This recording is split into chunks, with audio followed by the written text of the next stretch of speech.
What's up, everybody? This is DDS. It's time again for a Q&A video. I did not go through the comments on the last video I put up to have you guys ask me some questions, so I'm going to read them right here. And I went through them and looked at them, but I didn't answer them, so I'm about to answer them in this video right now. Don't have that many this time, but it's all good. But just go ahead and dive right into it. Alright, so the first question is, I just got an MK3. Show us some more tutorials. And do you know anything about setting up a publishing company for your music through ASCAP or BMI? If so, I'd like to learn on that subject. Somebody said they're missing out on royalties right now because they failed to sign up for this. And then somebody else said BMI is free to set up. Just go to BMI.com. The process is easy. My personal experience, I signed up for BMI as a songwriter because as producers we are considered songwriters. Signed up for it back in, I don't know how long ago it was, but it was way before I was even selling beats or working or having any placements in the music industry. I was just a dude in school and my teacher had said, you guys need to make sure you sign up for BMI or ASCAP so that way you guys can collect royalties on everything that it is that you do. So I went ahead and I did it right there that day in class. Didn't know what I was doing. I mean, I signed up for it, it works and everything, but I really didn't know what I was doing. I started making beats and then I would upload them to YouTube thinking I need to fill out and get performance royalties off of from BMI from having my beats on not SoundCloud, I'm tripping on YouTube. I did also try that with SoundCloud, but that's not how it works. Those PROs, performance rights organizations, collect your royalties from radio, television, film sync licensing, and I feel like I'm missing something, but I'm not 100% sure. You should read up on it. I'm not an entertainment lawyer. I'm just going to talk off my experiences. Now with the publishing company, I do have my own publishing company that's going through BMI, and what that is a separate entity from me, who is like a company. Like, I publish my work through there. Like, my album that's coming out is coming out being published under DDS 825 Publishing, and then it's going to have me as the songwriter who put together all the tracks and everything. Now, how did I set that up? I didn't set it up on my own. I had help setting that up, so I can't really jump into and say like, oh, this is how you do it. I had someone helping me go through the steps. I was reading over the paperwork with them and all that, and it was somebody who was experienced in the field. So you gotta read it over yourself, because I don't know the shortcuts, but just get the paperwork, read it over. I think for you to sign up as an artist, I believe it's free, and or songwriter is free.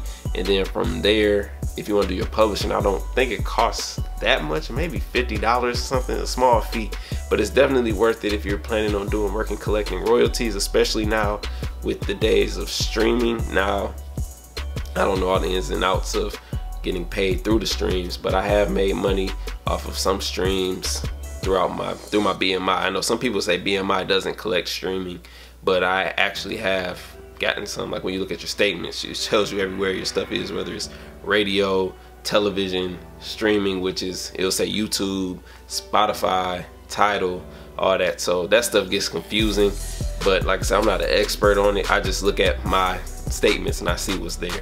So let me go to the next question. Hopefully that was enough information. If you need some more answers, I would say just go to their website. You can email them. They'll get back with you on anything that you want to know, especially if you're a member. They will get back with you. Like I said, I'm not an expert. I'm not sure if you addressed this already, but how do you think I can lease my beats instead of outright selling them? Can this be done? Thanks for your tutorials. Well, first off, you're welcome. Do I think you can lease your beats instead of outright selling them? I mean, that's really a decision you have to make. Me personally, I do a mixture of both. I do more outright selling beats instead of leasing, just for the fact of I don't have that many beats online when it's compared to what I have in my library. And a lot of times people want to hear what you have that's not online because people want to be exclusive.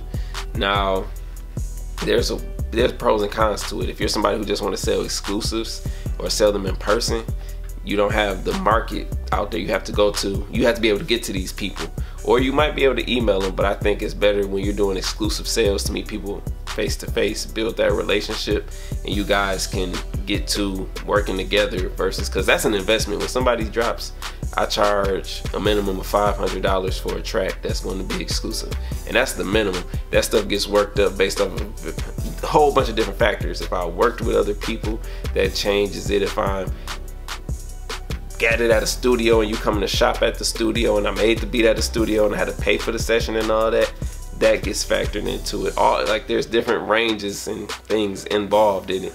And when you, I lost my train of thought.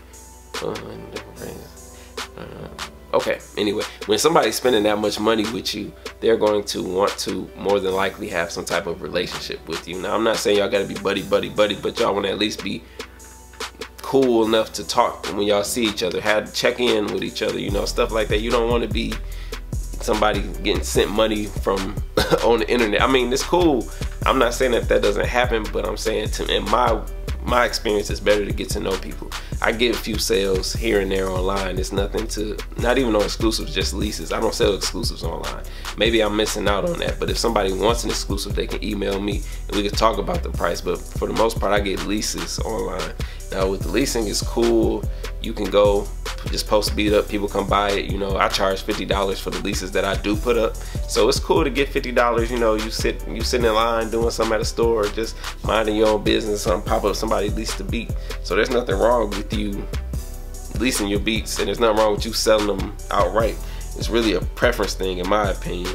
You just have to do your thing. Now let me reread your question just to make sure that I answered that correctly.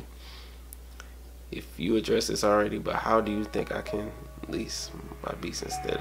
Now, I mean, I guess I answered it, but you just gotta get a website, put them on there, put the leasing price, and there you go. Because according to this, it seems like you're outright selling them. Hopefully I answered that. Now somebody said, what do you work? And can you recommend what you do? Don't know if you said this already because I'm new to the channel. Sorry for my English, I try my best. Okay, I remember this now. They say, I mean, what job do you have or something? Let me say it that way. How do you earn money? Excuse me. Another late night shooting videos. But I don't have a job. I am a music producer, a YouTuber, an investor, I just say I'm an entrepreneur, a photographer. And the only reason I say I'm a photographer because I'm not gonna sit here and make it seem like I'm the best photo taker and all that, but I do take good pictures. To me, I love the pictures I take. I've taken great photos and I've actually got paid for the photos I take, so that's why I say like I'm a photographer too. Really, it's all about getting multiple streams of income. Like I do a lot of things. Like if somebody wants me to edit their videos, I could do that. Somebody want me to mix their beats, I can do that. So I'm just this big circle of things that I do that bring in money, and that's me. You know, I don't have a job. I don't have a 9 to 5. Like really, I have an all day because I be doing stuff all day, literally. And then on top of that, so many other things I do to bring in money. But yeah, that's the answer to that question. I don't have a job. I was just blessed to be in a situation where I got a placement that was a big track, or I worked with someone who had, well, I'm just gonna work with Dej Loaf. We had a song called Try Me. It blew up and it changed my life. And from there, I haven't had a job since 2014. I got laid off in 2014 before the song blew up, but thank God that it happened and now I'm here. But yeah, that's my story. Since you're new to my channel, I have a video on that, so check that out when you get a chance. Somebody says, show us how to build trap music with the MK3, please, and put the cam to show us all. Please, can you do it? MK3, I want to create trap rhythm. I don't know if they spelled it R-I-D-D-I-M. I don't know if they meant rhythm or if they really meant rhythm. Can you show me how? I mean, I have videos of me making beats. As far as tutorials, I don't really, I mean, I do some tutorials, but the techniques of everything, I do stuff so quick that I don't be thinking to really break it down. I have done it, but that's something that I had to do with like a consultation. I had to sit and see exactly what it is you're trying to accomplish, so that way I can really put together something that's worth your time, whether that's me making a video and me talking to you, make a video, send you the video, you go through it, or whatever it is. All right, another one question is about publishing mainly. Which are you with and which do you think is most suitable? I hear about guys setting up one and nothing happening often. I see what he mean by which am I with, publishing, BMI, or ASCAP. BMI and ASCAP are not publishing companies. Those are your performance rights organizations, and they just go and collect your performance royalties, not your mechanical royalties. Publishing, I believe, comes in with your mechanical royalties, and what happens with if the track that you produce, like let's say you produce this track and then it gets, the publishing company gets it to this film and that film, they are collecting all of that and they're making money off of the back end of publishing companies. They're just your performance rights organizations. They collect your royalties and send them to you. And as far as people setting one up and nothing happening, I mean, if they set up a BMI and ASCAP and then register their songs and their songs don't go nowhere, they're not going to make any money off of it. You know, I think there were times where my first BMI check, I think it was $3. Seriously, my first BMI check was $3. That's right, my first BMI check was $3, and that's when Try Me was on the radio and everything. But the thing was, everything is months behind. So right now it's February, you may not be getting paid. You might be getting paid for like June of last year, you know what I'm saying? Everything is set back. So that $3 check was nothing, but over time it built up and built up and built up. So you gotta have to work to make it on there. You gotta have your stuff either sync licensed with television, and some companies don't even want you to be having stuff registered with your pros. You have to read those contracts, but from there you gotta have the stuff like on radio and all that stuff, in my experience. Like I said, which plugin should I invest in as a beginning producer? I say Nexus, Complete, what else? Omnisphere. There's tons of great stuff, man. Don't just take my opinion. Just look around. Go to YouTube, type in VSTs, see what VSTs you like the best, and then just go after them. But those three are some that I would recommend. I also have a video of my top 5 VSTs right now. Do you think the beat space is oversaturated? It's too saturated by all the internet producers out there? No, I don't. I mean, there's different ways to make money with the music that you produce. You don't necessarily have to sell beats, honestly. You can do, like, I'm putting out an album of instrumentals, and I have a lot of people that's really interested in supporting that. So, you know, I'm not saying that's what you have to do, but I'm saying that's a way, that's my approach. I have a whole nother approach and I'm working on it. I'm just not putting it out there yet because I want to finalize everything that I feel like is going to work to help me build my brand. And that's what I think the real focus should be on. You build your brand, you don't have to worry about what this person doing or that person doing, or is it oversaturated, because when you are a brand, people are coming to you for you. Regardless of what's going on behind you, you know, people get what they want because they want that brand. You know, there's tons of the same. Let me think. There's tons of different tissues, and you always pick that same company because that's what you want. You like that brand. So if you're building your brand, from there, people will mess with you, and then you will be fine because people coming to you just for you. So I don't think I mean, I get it, it's a lot of producers out there, but at the same time, it's on a whole nother level. It's tons and tons of rappers out there. Now, everybody isn't going to pay you top dollar for beats, but I'm saying it's other people out there, and if you're doing it for the money, it's going to be hard because making money at the beginning, especially, I don't know if you're at the beginning or not, making money at the beginning is hard, but I just say focus on your brand. Don't worry too much about it being oversaturated. Find your niche and stick with it. Go outside of it and, like, what's the word I'm looking for?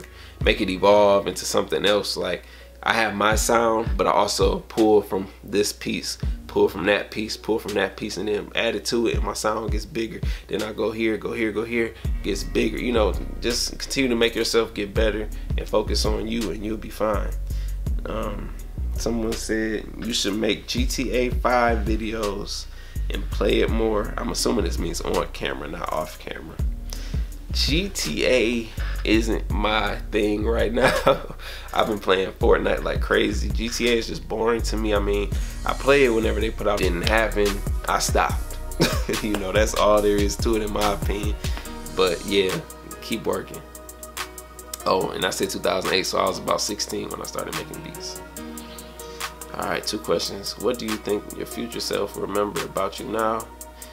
My future self will probably look at me right now and be like, you made some smart moves and you also made some bad moves, but you kept going through the good, you kept going through the bad, and I'm glad that you kept going. That's what I feel like my future self will look back and say to me. I think about that all the time, you know.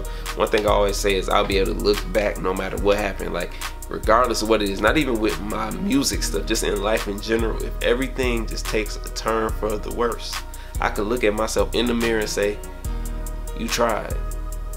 You know, that's it. I'm willing to go to the end. Like, I'm willing to fall, crash, and burn if it's something that I believe in, because once I crash and burn, all I gotta do is get back up. If you ever been at the bottom before, it's not that you don't want to go back to the bottom, but if you do go back to the bottom, you will figure out how to get back up. So that's the beautiful thing about ever hitting rock bottom, or everybody got their own definition of what rock bottom is. Some people may be having $0 in the bank. Some people may be having $1,000 in the bank and working a job you hate. Whatever it is, man, if you hit rock bottom and you make it out of that, you can do it again. It's only a matter of time, you persevering through it. So that's what I really feel like my future self will do. And that's another reason why I do these videos. I like to look back at my older videos and be like, dang, man, this was different, that was different. I did this since then, did that since then. And it's a learning experience where I can look back and then my kids will be able to look and see. Like, that's really what these videos are about. If you could, no, this is the second question. If you could press a button and receive $1 million, but one stranger would die, would you press the button? If so, how many times?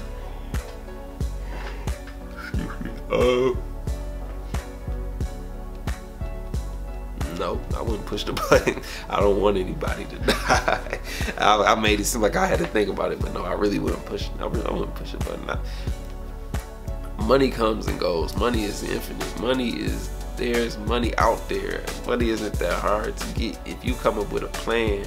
I mean, even the people that work jobs, you guys make money. Like, money is out there. I know $1 million sound like a lot, but when you break down the math of how you can make $1 million, whether it's you working a job or you doing something else, I don't think it's not that hard. You usually really gotta sacrifice and do it. That's the thing. Like, are you really willing to live well below your means to stack up and make $1 million fast, or are you somebody who wants to go out all the time and here you go, I'll put it all on me.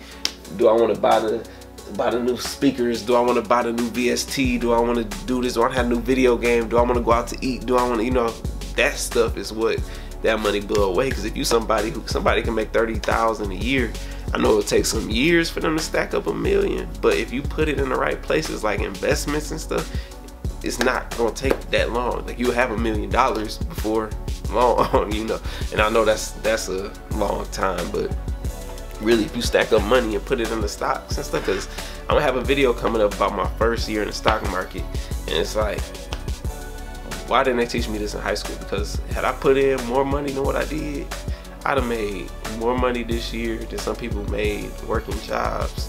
Had I put in what I wanted to put in, let me put it that way.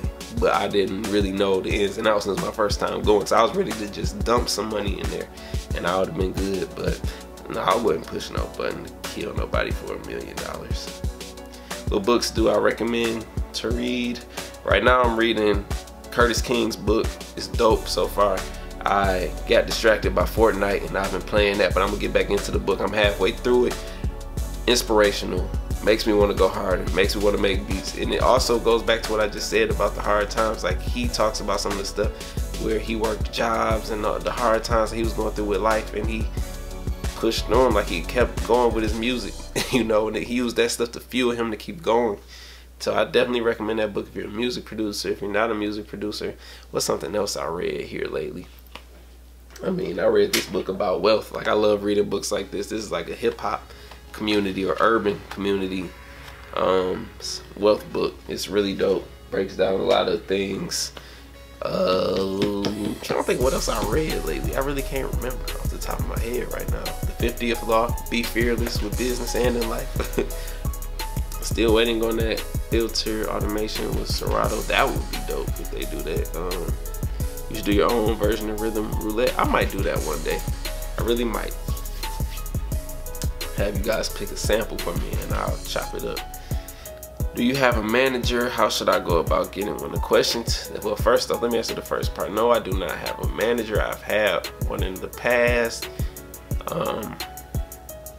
That's all I'm gonna say on it. I've had it, but it's really based off what you had to manage. Like right now where I'm at, I'm starting to feel like I need a manager just off of the fact that I don't respond to emails on time. I don't respond to DMs on time, and that's simply because when I say on time, I mean in time. Like I be having so much going on, emails get flooded. People check out this, do that. Hey, I want to talk to you about this. Hey, we see your YouTube channel's getting numbers. Come join our network. Oh, hey, can you do this? Hey, do you have any this? Do you have? It's so much that I can have somebody sitting there responding to this, responding to that. Help me figure out what projects I want to jump on and how to sort through that stuff.